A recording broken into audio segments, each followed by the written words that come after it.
Have you ever noticed how weird Mr. Salvato can be? Remember last year during U.S. history how mad he used to get with us? Yeah, he must be hiding something. Well, this week, TC Talk did a lot of research on Mr. Salvato's past. Or should we say, Jim Neidhart's past.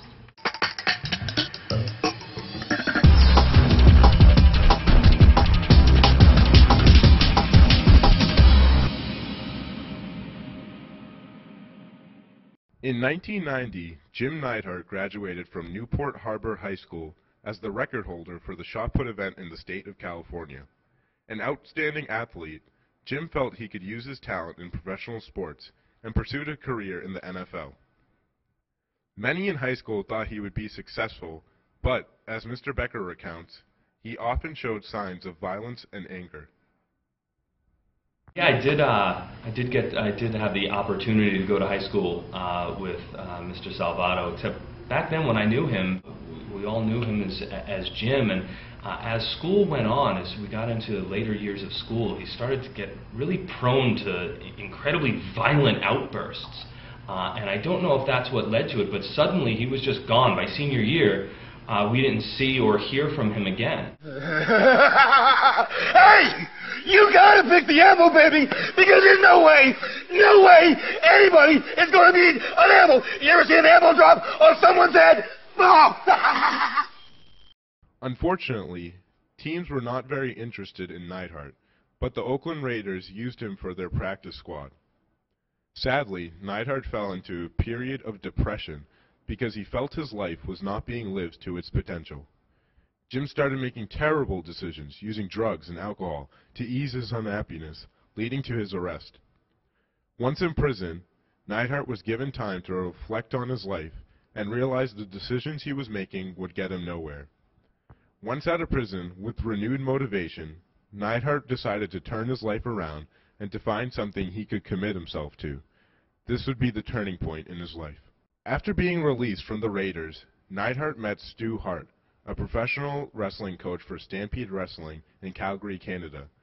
During an anvil throwing contest, Neidhart set a new record and was given the nickname the Anvil. Hart then introduced Neidhart to the Hart family, one of the most renowned families in wrestling.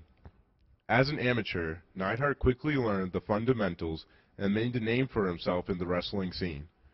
With an impressive record, Neidhart felt he had found his lifelong dream. Little did he know that there was more to come.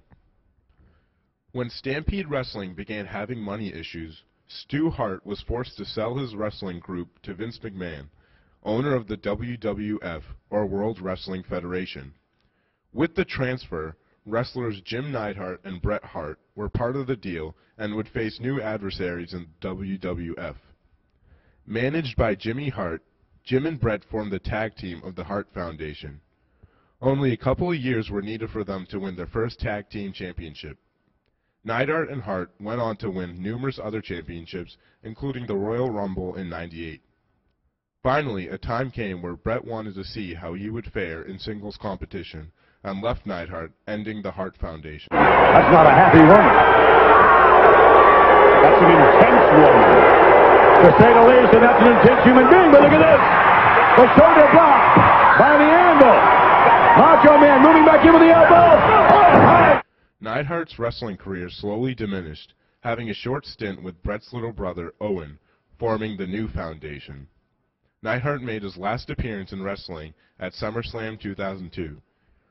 Though his fighting days were done, Jim unfortunately retained a steroid addiction he had picked up from the Hart family.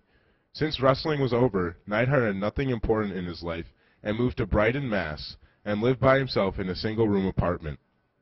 Neidhart felt that he still had the energy to do more in life. That's when he met Scott Kamak.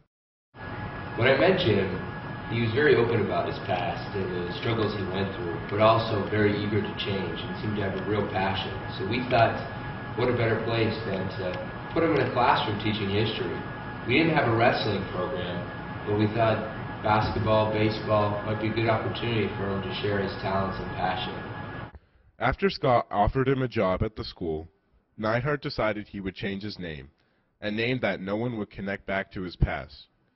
Mr. Becker recounted his first day seeing Jim since high school.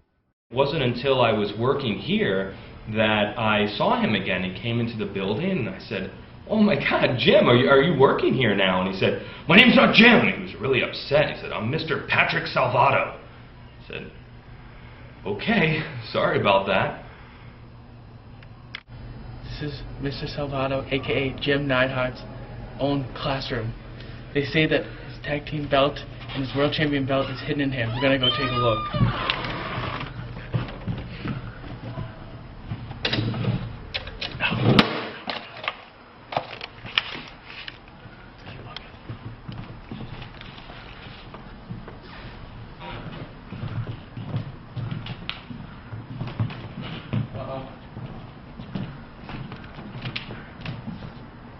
Oh crap, I think he's coming, I think he's coming, I think he's coming.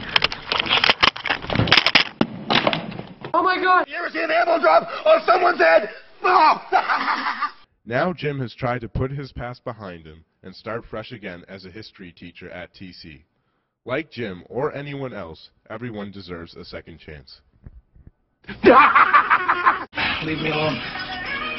Leave me alone. It's not...